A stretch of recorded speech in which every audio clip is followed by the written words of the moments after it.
They essentially weaponized what everyone else is using to increase fuel economy and lower emissions. Introducing the quickest production Vette in history. It's the hybrid all-wheel drive Corvette called the E-Ray. Very, very clever. It's also the first all-wheel drive production Corvette in history, and it's also the first production vehicle to pair a naturally aspirated engine with electric all-wheel drive. And here's everything we know about it. It's sort of like a half Stingray, half Z06. It's like a Grand Tourer. It has the widened body off the Z06, but naturally aspirated 6.2-liter V8 found in the Stingray, powering the rear wheels through the same 8-speed automatic. The new stuff is found in the front axle, where tucked in the nose is an 80-pound electric motor producing 160 horsepower and 125 foot-pounds of torque, all powered by a 1.9 kilowatt per hour battery that's tucked between the two seats. So with both the gas engine and electric motor running at full throttle, the E-Ray produces a total of 655 horsepower. The body is basically identical to the Z06's. Body-colored accent panels replace the black found in the lesser Stingray models, with carbon fiber, of course, being an option as well. The E-Ray gets new exclusive 5-spoke wheels, as well as an extended rear spoiler. Now, Chevy claims a 0 to 60 time of just 2.5 seconds.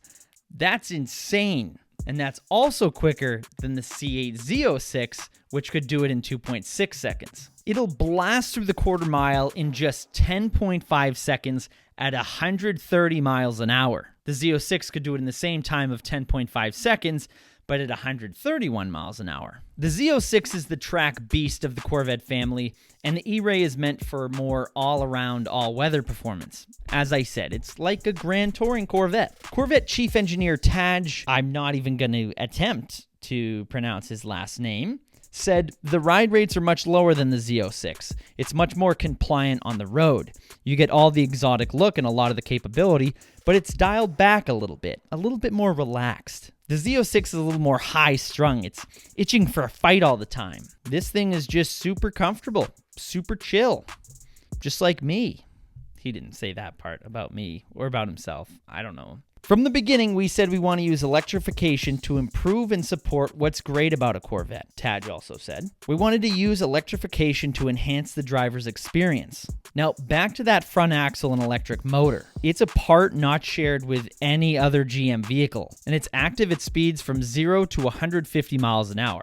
And as I said, it produces 125 foot-pounds of torque, which when routed through the 8 to 16 to 1 final drive ratio, means it puts out a maximum of 1,020 foot-pounds of torque at the front wheels. The battery powering it is tiny compared to other hybrids. It weighs just over 100 pounds, just like me. They used a small battery to keep the weight down. The battery is made from LG cells and can discharge and recharge quick. It recharges itself every time you let off the gas. The interesting thing is, that electric motor is not connected to the gas engine in any way, unlike most hybrids. The engine never charges the battery, and the front axle never fluctuates in output. The Corvette engineers want you to think of it as two completely independent drivetrains crammed into one single vehicle. The E-Ray also has a stealth driving mode, which means you can drive it on fully just straight electric power. Just don't expect to do that all day. That tiny little battery we talked about only has enough juice to drive 3 or 4 miles on straight electric power. Go over 45 miles an hour and the gas engine will kick on. Chevy didn't even add a charging port for the battery. They say the point of that electric motor isn't to stretch the Vette's fuel mileage, but to add instant torque for acceleration and all-wheel drive. The E-Ray weighs just about 300 pounds more than the C8 Z06, which, thinking about having to have the battery, the electric motor, and everything that goes with that, that's really not that much. The E-Ray weighs 3,774 pounds dry in a coupe and 3,856 for a convertible.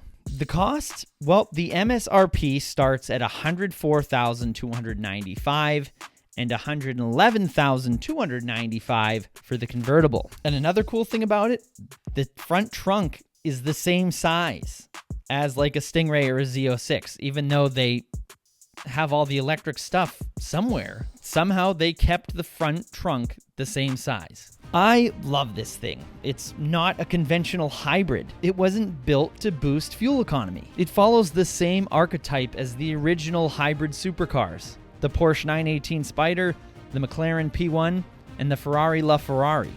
They essentially weaponized what everyone else is using to increase fuel economy and lower emissions, and they made the Corvette more usable in more climates. I would say that this was the perfect way to celebrate the Corvette's 70th anniversary. I cannot wait to hear some of these comments, so let me know what you think of the Corvette E-Ray down in the comments below.